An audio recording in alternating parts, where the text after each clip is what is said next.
Salam damai dan sejahtera di dalam nama Tuhan Yesus Kristus. Firman Tuhan hari ini untuk kita baca, kita dengarkan, dan kita renungkan bersama dari surat 2 Petrus, pasal yang kedua, ayat yang ketiga sampai yang keenam.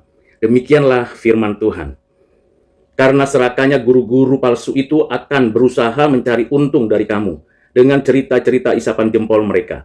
Untuk perbuatan mereka itu, hukuman telah lama tersedia, dan kebinasaan tidak akan tertunda. Sebab Allah tidak menyayangkan malaikat-malaikat yang berbuat dosa, tetapi melemparkan mereka ke dalam neraka, tempat mereka dirantai dalam kegelapan, untuk disimpan sampai hari penghakiman. Allah juga tidak menyayangkan dunia purba. Ia hanya menyelamatkan Nuh, pemberita kebenaran itu, dengan 7 orang yang lainnya, ketika ia mendatangkan air bah atas orang dunia dan atas dunia orang-orang fasik. Allah menghukum kota Sodom dan Gomora dan memusnahkannya dengan api dan menjadikannya peringatan untuk mereka yang hidup fasik di masa-masa kemudian. Demikianlah firman Tuhan. Berbahagialah kita yang menyimpan dan mengerti firman Tuhan ini. Saudara yang kekasih di dalam Kristus, tema yang diberikan dari pembacaan firman Tuhan hari ini ialah penghakiman Allah. Ada orang yang cenderung mengira bahwa apabila hukuman ditunda, tandanya akan ada pengampunan. Sedangkan bila hukuman tidak segera dilaksanakan, artinya hukuman itu pasti sudah atau akan dibatalkan.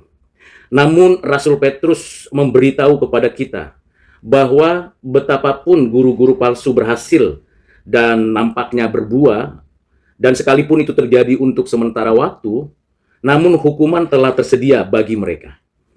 Allah sudah menetapkan sejak dahulu bagaimana Dia, Allah kita, akan berurusan dengan mereka.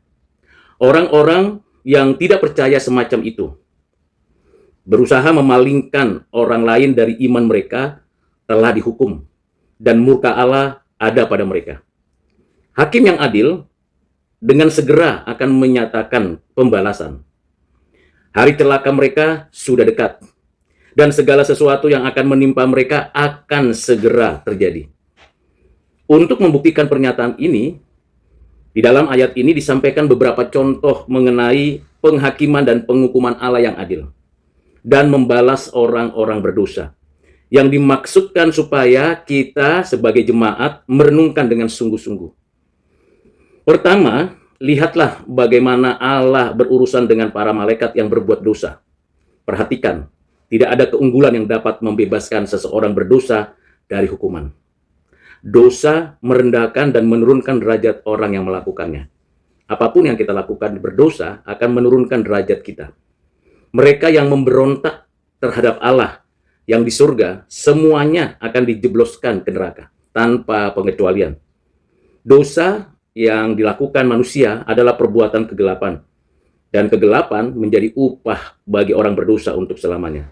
Seperti halnya dosa yang mengikat manusia pada hukuman, begitu juga sengsara dan siksaan mencengkram manusia yang berdosa di bawah penghukuman, sekalipun sekarang masih di bumi ini.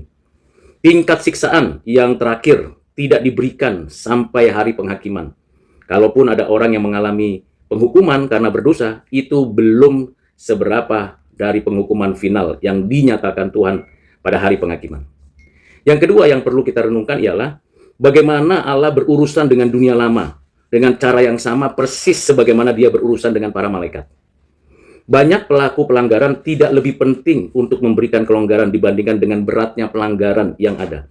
Koruptor, pencuri, penindas, dan pelaku ketidakadilan akan mengalami yang lebih buruk dari apa yang mereka lakukan kepada sesama dan kepada Tuhan. Jika ada beberapa orang benar saja, mereka akan dilindungi. Kenyataannya, di kota Sodom Gomora, hanya seorang yang dinyatakan benar, yaitu Lot.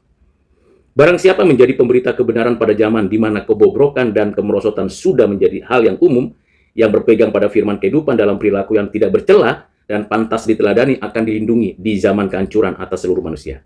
Jadi saudara dan saya, kalau tetap setia, tekun, berintegritas sampai akhir hidup, maka kita akan dilindungi Tuhan. Tidak akan terjebak pada kejahatan, sistem yang rusak, maupun perilaku yang buruk. Apa yang menyebabkan semua ini terjadi ialah karena dunia ini adalah dunia orang-orang fasik. Dunia yang cemar, yang menakutkan dan menjijikkan. Bagian ketiga yang perlu kita renungkan ialah bagaimana Allah berurusan dengan Sodom Gomora. Sekalipun mereka terletak di suatu daerah yang menyerupai taman Tuhan, Taman Eden, namun apabila di tanah yang begitu subur mereka berlimpah-limpah dosa, Allah dapat langsung membuat negeri yang subur menjadi gersang, yang banyak airnya menjadi debu dan abu. Mari kita pikirkan, tidak ada satupun persatuan atau ikatan kerjasama politik yang dapat menahan penghakiman dari orang berdosa. Jadi, kalau kita berpolitik dalam kehidupan ini dan melakukan tindakan kelicikan, tidak akan bisa menahan penghakiman Tuhan. Allah bisa memakai ciptaan-ciptaan yang berlawanan untuk menghukum orang-orang berdosa. Ya, Tuhan bisa mendatangkan kerajaan Asyur, kerajaan Babel atas Israel yang berdosa kepada Allah. Tuhan bisa mendatangkan apa saja yang diciptakannya, bahkan yang dinyatakannya dari langit. Dosa-dosa yang paling menjijikkan mendatangkan penghakiman yang paling menyedihkan. Perzinahan, perselingkuhan, perceraian, bahkan penyembahan berhala, pengkhianatan, penistaan nama Tuhan. Itu dosa-dosa yang menjijikkan, pasti akan mendatangkan penghakiman dan penghukuman yang sangat menyedihkan dan mengerikan sekarang dan nanti. Hukuman bagi orang berdosa pada zaman yang terdahulu dirancang sebagai contoh orang-orang yang hidup sesudahnya. Artinya, tidak menutup kemungkinan adanya air bah lokal, longsor, dan hal yang lain, gempa bumi, tektonik, vulkanik, tidak menutup kemungkinan adanya api dari langit, bentuknya mungkin meteor yang jatuh, dan sebagainya. Saudara, ini peringatan. Firman Tuhan ini menjadi peringatan bagi jemaat yang menerima surat 2 Petrus. Juga peringatan bagi kita yang membaca dan mendengarkan bagaimana Tuhan menghakimi dan menghukum setiap orang berdasarkan perbuatannya. Tuhan Yesus memberkati kita sekalian. Amin.